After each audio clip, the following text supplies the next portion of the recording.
tenemos que entender que los magistrados actuales de la Corte Suprema y de las salas de apelación tenían que entregar su cargo el 13 de octubre del año pasado. Y de hecho nosotros, estando en el Congreso el año pasado, convocamos a las comisiones de postulación para iniciar el proceso, si no estoy mal, desde el mes de marzo.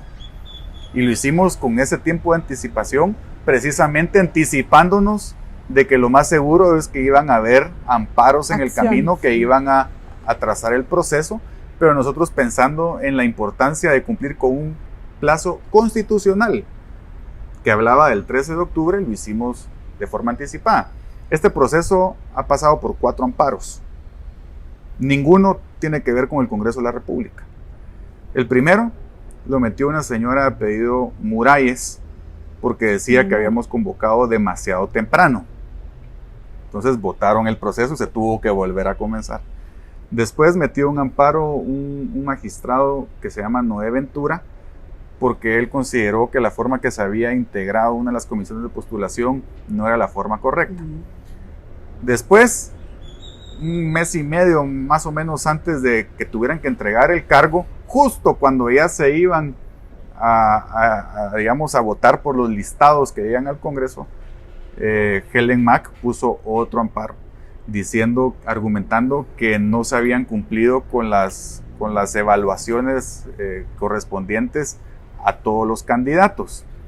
Entonces en ese amparo se vence el plazo y viene la Corte de Constitucionalidad y dice no, pues que sigan estos magistrados actuales votando el proceso. Entonces ahí es donde hablamos que la Constitución dice una cosa, pero las resoluciones de la Corte de Constitucionalidad dicen otra. No son compatibles las dos. Deberían de serlo, pero no lo son.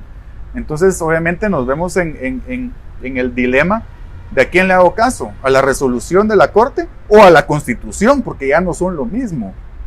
¿Me entiende?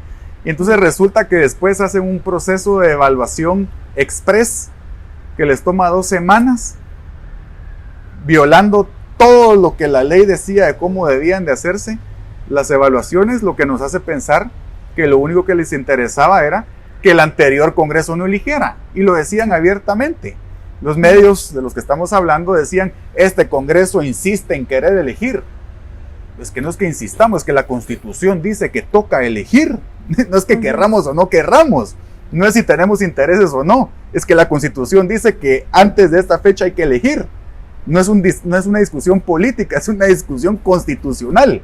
Sin embargo, lo politizaron porque no querían que el Congreso anterior eligiera, porque ellos asumían que no tenían, y asumían correctamente los críticos y los promotores de este problema, que no tenían los votos para poner a los magistrados que ellos querían. Y como ellos calculaban que había un grupo grande de diputados de izquierda que habían entrado a esta nueva legislatura, tenían mejores posibilidades de elegir a sus magistrados en esta legislatura. Después se dan cuenta que en esta legislatura tampoco tenían los votos. Entonces, ¿qué sucede?